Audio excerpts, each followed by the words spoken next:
Bonjour Badeko, tout dépend à herbe pour la Nabiso. Lelo to Zokoba, 6e jour Nabiso, Biso, Marie, épouse du Saint-Esprit. Le quoi c'est Maman Maria, Moulonga Nieli Monsanto. Référence Biso ça à Luc 1, 34 à 35, on attend. Luc 1, 34 à 35, Bible dit. Marie dit à l'ange, comment cela se fera-t-il puisque je ne connais point d'homme? L'ange répondit, le Saint-Esprit viendra sur toi et la puissance du Très-Haut te couvrira de son ombre. C'est pourquoi le Saint-Enfant qui naîtra de toi sera appelé Fils du Très-Haut. Le Saint-Esprit viendra sur toi. Et le Congo Kosama, il est moussant au Kitakati, na yoto zongela. Deuxième référence pour PSI sur ça, Acte 1, 14. Acte chapitre 1, verset 14. Acte chapitre 1, voilà. Lui et le bi. Tous, d'un commun accord, persévéraient dans la prière avec le phare et Marie, mère de Jésus, et avec le frère de Jésus. Ah ouais, ils allaient dans le contexte, il y a descente, il y a l'Esprit Saint pour tomber dans la Pentecôte. Dans le Moussanto à Kitaki. Alors, Marie épouse du Saint-Esprit. Marie a molo ngani Moussanto. On a comprendre en gros, l'angi et le colon a liboso tout à l'heure. Bon mori ya Marie. Parce que batumbe bako ko tambola nzela moko te ceux qui ba yokanite. Ko yokaneza liba se mettre d'accord. Ko za pe molo ngani singi ko za ko se mettre d'accord. Oya muninge komi ya yo bomo ya muninge zala bomo na yo po bible lobi bakoza susu eloko moko bakoma eloko ebito eloko belete bakokoma eloko moko.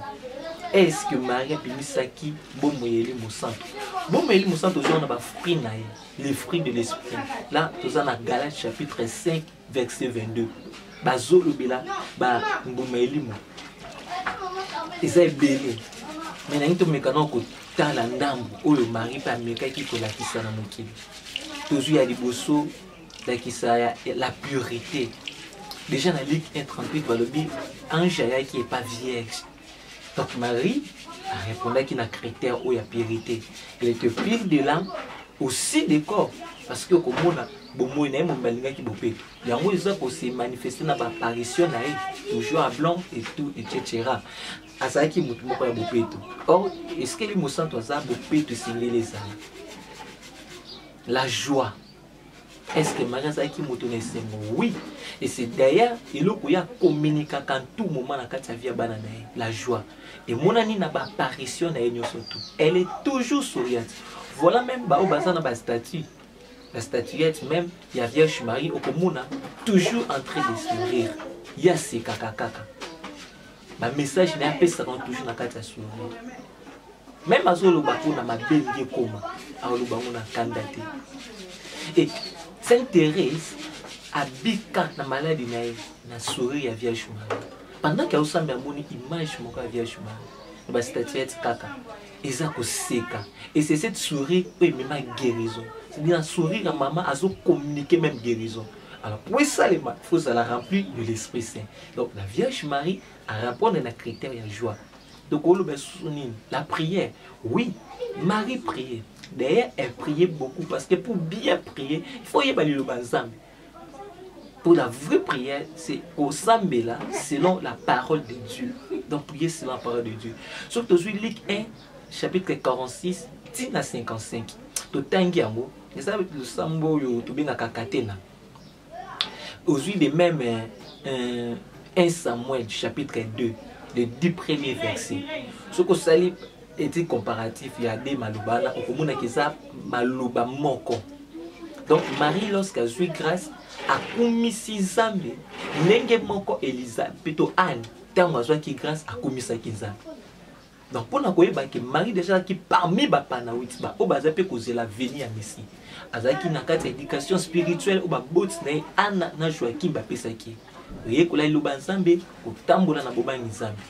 Voilà pourquoi même azaki vierge parce que tout ça qui même bibeko ayeba ki yango et c'est ce qui montre que azaki pe moi c'est le sang Pour la maluba, on a maluba le sambo. Au moulin à Salaki, il n'y a pas de quoi maluba le sambo.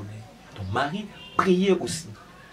Critère msou ba frère msou to moni pardon. Pardon. Vierge Marie aussi azalaki kolimbisa. Totangi na acte 1, babi azalaki na bapostolo. So totangi bien, totali bien plutôt. Bapostolo, Yesu tonga so nyokwama, bango bazalaki soki. Ka Jean. Le reste bakimi. Bakimi ba omona na te. Mais après, ils vont tous ensemble. Tiki Jésus n'a pas si aimé. Mais Marie a eu la bango sans rancune. Il y a que qui oh des aboyés. Botika qui mona nanga, bosundoli, bino boza batumabe. Surtout yo Pierre. Pierre makambu so mona nanga sali pona yo. Pierre vraiment yo tiki kakabwe. Non. Afandi na bayeko. Na kati ya lobanzambe na kati ya kozela moyeli musa. Donc Marie a ébaki kolingisa. Obéissance. Marie a ébaki ko tout ça. Marie a ébaki ko tout ça. La Ligue 1:39 déjà le dit. Naza Moseli et Sali Maloko Limi a aussi Nzambe tata. C'est que même ça qu'on différencier na Ève ne tobaki Ève a désobéi, yé a obéir. Obéissance c'est ça qui caractérise vraiment bien Marie. A aussi et pas tata. Non seulement aussi, à Tindi Bisopé, dans Jean chapitre 2, verset 5. Alors, Bisopé tout ça. Faites tout ce qui vous durera. Donc, par là, ils ont orienté Bisopé vers l'obéissance. Donc, pour montrer que Yemoko, fruit à obéissance, à Salila qui a repé à Zalaki. Donc, Marie a ébaki tout ça.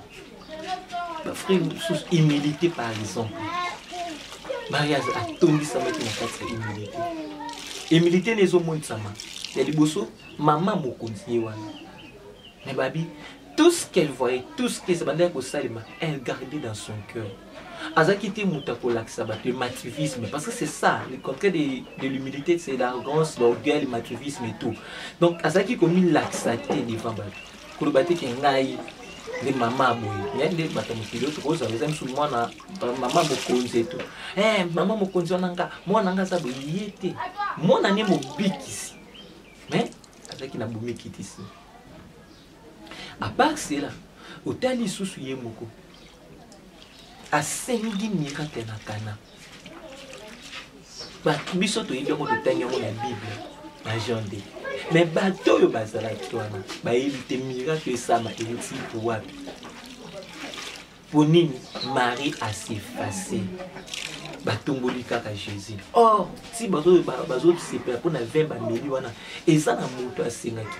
Non seulement c'est ba boyela qui est en sengaki. Ba boyeli ba bike ngonge ko kite. A intercédé, a insisté, Jésus a sali miracle. Et puis à s'effacer, à limouer, à accueillir beaucoup de choses. Bon, mon hiver, des samia na sengera ki bango, payer zo sali, na zaboui, na so ki na lombi, les soyo kakate, à s'effacer. Donc voilà, au monde, donc nous avons un esprit saint quand nous avons vivre humilité. Si vous avez un esprit saint, nous sommes en ça pour nous, on va coacher en bâtiment. Mais un bateau, malgré nous sommes en ça la pour nous. C'est même c'est le secret des grands serviteurs de Dieu. Malgré tout ce que le Seigneur a opéré dans le monde, la humilité. Est-ce que ça y a solo toi solo tipo nous devons nous montrer que azana tante là kama kamza ngosa na nzela na elle s'efface, il s'efface. Vierge Marie s'est effacée.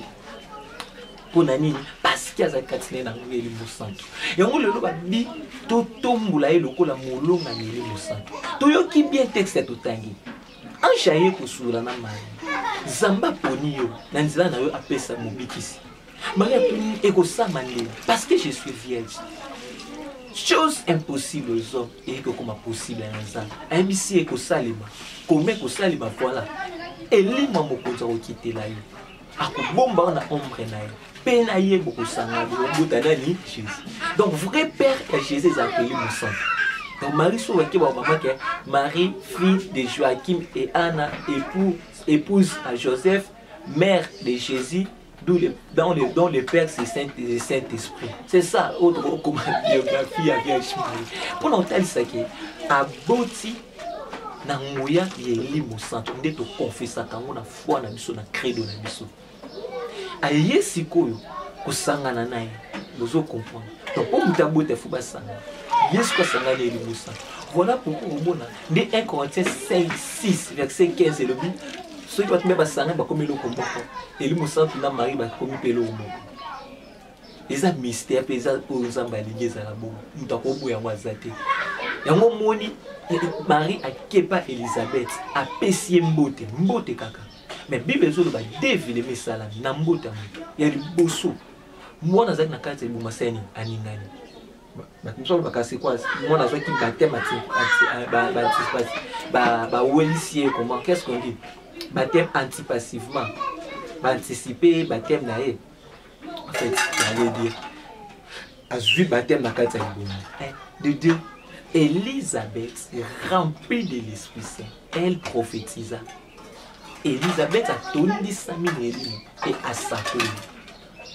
Donc ça dit que Vierge Marie a communiqué onction des prophètes. N'ambota pas. Onction et prophétie. N'ambota pas. Elisabeth a dit ça. Comment me à côté que la mère de mon Seigneur aille pas dans et tout. N'angouye Elimo Santo. Ou azwa ki kaka na mbote ya pamba Maria pesa ki. Donc pour mona ke asangani na nguya wana ya mupa comme na nguya wana. Et c'est que le Saint-Esprit motsa mikati na Marie. Molonga na Elimo Santo. Pourquoi?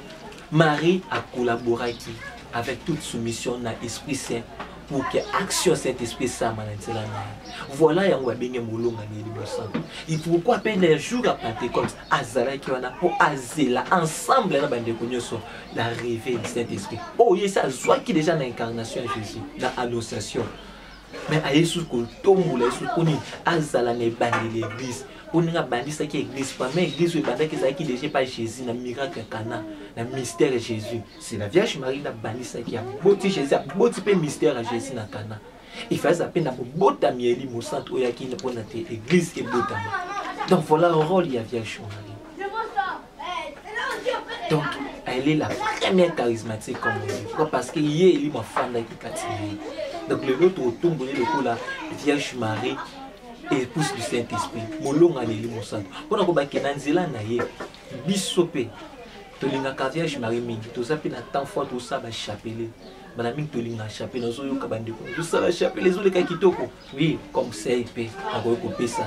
Tolinga kaka chapelet mais beaucoup plus tolinga vie à Vierge Marie.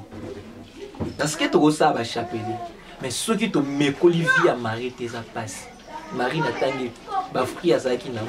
Et ça par exercice comme ça peut que ça pour encore tout le cas tout bimisa ba fruit wana kati na biso tout kokana na Marie na bizaleli na et non na kati ya chapelet za arme ezo sunga biso na losambo c'est vrai mais to zapi na posa ya kozala ba oyo so ba moni biso bazo mona pe Marie na ezaleli na ye Elimo Santosko nde azoya ko memso na likambo wana voilà pour le temps toujours bien la Marie comme épouse Saint-Esprit c'est pour que tomitika conduit par l'Esprit tomitika na action ya Saint-Esprit na kati ya bomo na biso amen.